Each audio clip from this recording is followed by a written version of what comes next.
خدا کی قسم ایف کا بٹن دبانے سے سامنے ایف لکھ کر آ جائے. یہ اتنا پیچیدہ سسٹم نہیں ہے.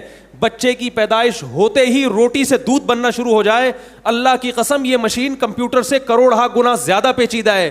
تبھی آج تک بڑے بڑے ذہین سائنسدانوں نے کمپیوٹر تو ایجاد کر لیا, مگر ایسی مشین ایجاد نہیں کی اب تک کہ وہ بچہ پیدا کرے اور اس کی چھاتیوں میں دودھ پیدا ہو جائے فوراً. یہ عجیب بات ہے, کمپیوٹر کو دیکھ کر تو یقین کر لیتے ہیں اس کا بنانے والا کوئی بڑا ذہین سائنسدان ہے, اور بچے کی پیدائش کو دیکھ کے یقین نہیں کرتے کہ اس کا پیدا کرنے والا کوئی رب ہے, علی کل شیء قدیر ہے, جو ہر چیز پر قدرت رکھتا ہے, اور وہ اپنے بندوں سے محبت بھی کرتا ہے اور اپنے بندوں کی ضرورتیں پوری بھی کرتا ہے. تو نشانیاں وہیں دکھائی جاتی ہیں جہاں اصل چیز. دیکھو آپ جب روڈ پہ سفر کرتے ہیں تو سائن بورڈ پہ لکھا ہوتا ہے خبردار آگے کھائی ہے, لکھا ہوتا ہے کہ نہیں لکھا ہوتا؟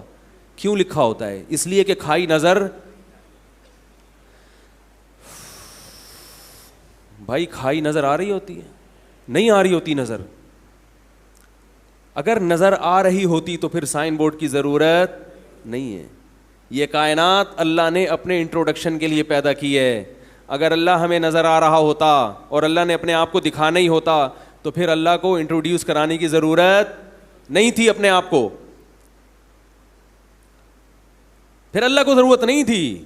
پھر ہندوؤں کو بھی اللہ نظر آ رہا ہوتا اور اللہ بھی نظر آ رہا ہوتا. جب اللہ نظر آئے گا تو جو آرڈر دے گا وہ تو بہت اچھی طرح ماننا پڑے گا. ایس ایچ او صاحب جب نظر آ رہے ہوتے ہیں اور وہ کوئی آرڈر دیتے ہیں تو اس آرڈر پر عمل ہونے کے لیے کسی مذہبی اسکالر کی تقریر سننے کی ضرورت نہیں ہوتی. کیا خیال ہے بھائی؟ تو یہ جو مذہبی اسکالرز کا مذاق اڑاتے ہیں نا بہت سے غیر مسلم, یہ اس لیے اڑاتے ہیں کہ یہ اللہ کی نشانیوں سے بھرپور فائدہ اٹھا رہے ہیں مگر اللہ کو ماننے کے لیے تیار نہیں ہیں, ماننے کے لیے تیار نہیں ہیں. ایک نشانی تھوڑی ہے. تو سائن بورڈ پہ لکھا ہوتا ہے خبردار آگے کیا ہے, کھائی. اسپیڈ بریکر کا نشان ہوتا ہے اس لیے کہ آگے اسپیڈ بریکر نظر نہیں آتا. نشانی کیوں لگائی ہوتی ہے کہ جب نظر آئے گا تو پھر بریک کا ٹائم بولو بھائی نہیں ہوگا. جب نظر آئے گا تو بریک کا ٹائم, اسی وجہ سے تو نشانی لگائی جاتی ہے.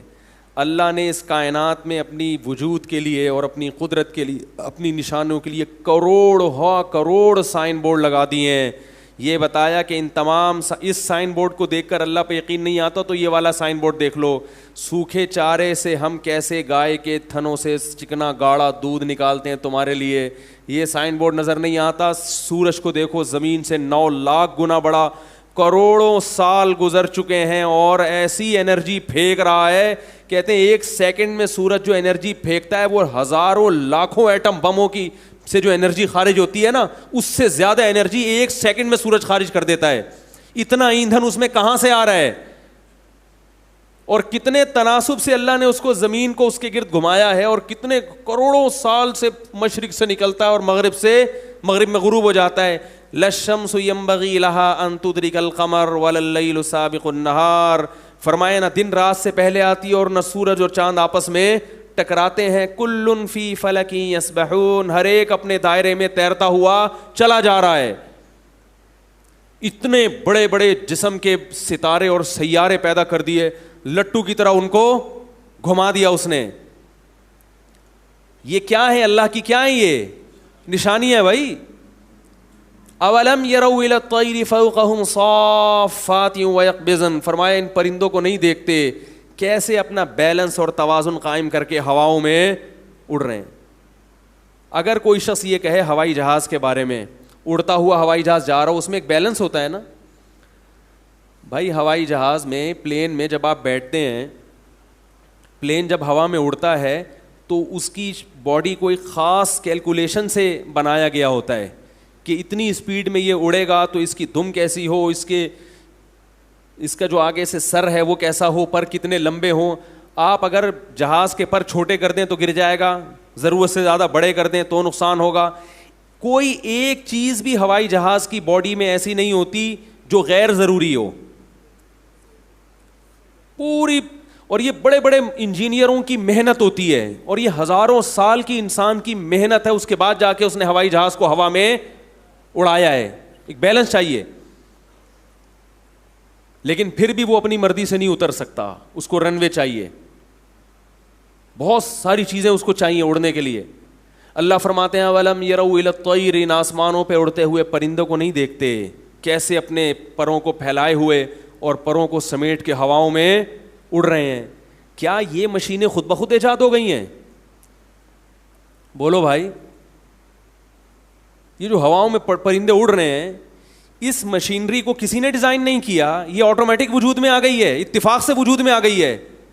ہوائی جہاز کا سسٹم اللہ کی قسم اتنا پیچیدہ نہیں ہے جتنا پرندوں کا سسٹم. ایک مکھی بھی چھوٹا سا پرندہ ہے, اس کے اڑنے کی اور پروں کو ہلانے کی سپیڈ چیک کر کے دیکھو, کبھی پتہ چلے گا آپ کو کتنی سپیڈ سے اپنے, یہ ہیلی کاپٹر بھی اتنی سپیڈ سے اپنے پروں کو نہیں گھماتا.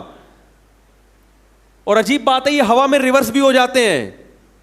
ہوائی جہاز ہوا میں ریورس, بولو نا یار, نہیں ہوتا, وہ ریورس نہیں ہوتا. سمندر کے ایک کنارے سے پرندے ہواؤں میں اڑتے ہیں, ایک بر اعظم سے اڑتے ہیں اور صف بستہ ہو کے دوسرے کنارے تک پہنچ جاتے ہیں. کون ہے جس نے ہواؤں میں ان کو اپنا بیلنس قائم کرنا سکھایا؟ کون ہے جس نے ہواؤں میں ان کو قطار میں اڑنا سکھایا؟ کون ہے جس نے ہواؤں میں ان کو لائن میں لگنا سکھایا؟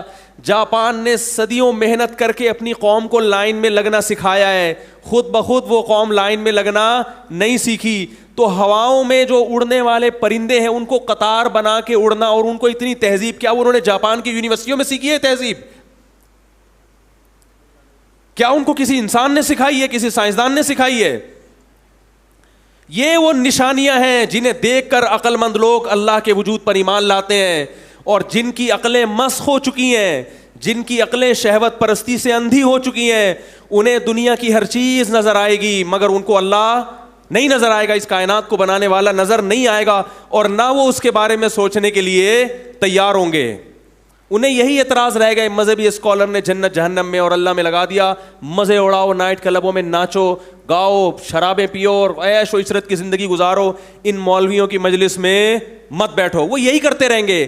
ایسے لوگوں کو قرآن یہی دھمکی دے گا اور بالکل بجا دے گا, تمتعوا فإن مصيركم إلى النار, اڑا لو مزے, آنا تم نے جہنم کی آگ کی طرف ہے, آنا جہنم کی آگ. اللہ نے برحق بنائی ہے جہنم کی آگ, اس کو جہنم کی آگ بنانے کا حق ہے, کیونکہ اس نے اپنے وجود اور اپنے دین کے برحق ہونے کے اتنے دلائل دنیا میں قائم کر دیے ہیں کہ ان دلائل کے ہوتے ہوئے اب کسی کے لیے انکار کی گنجائش نہیں ہے.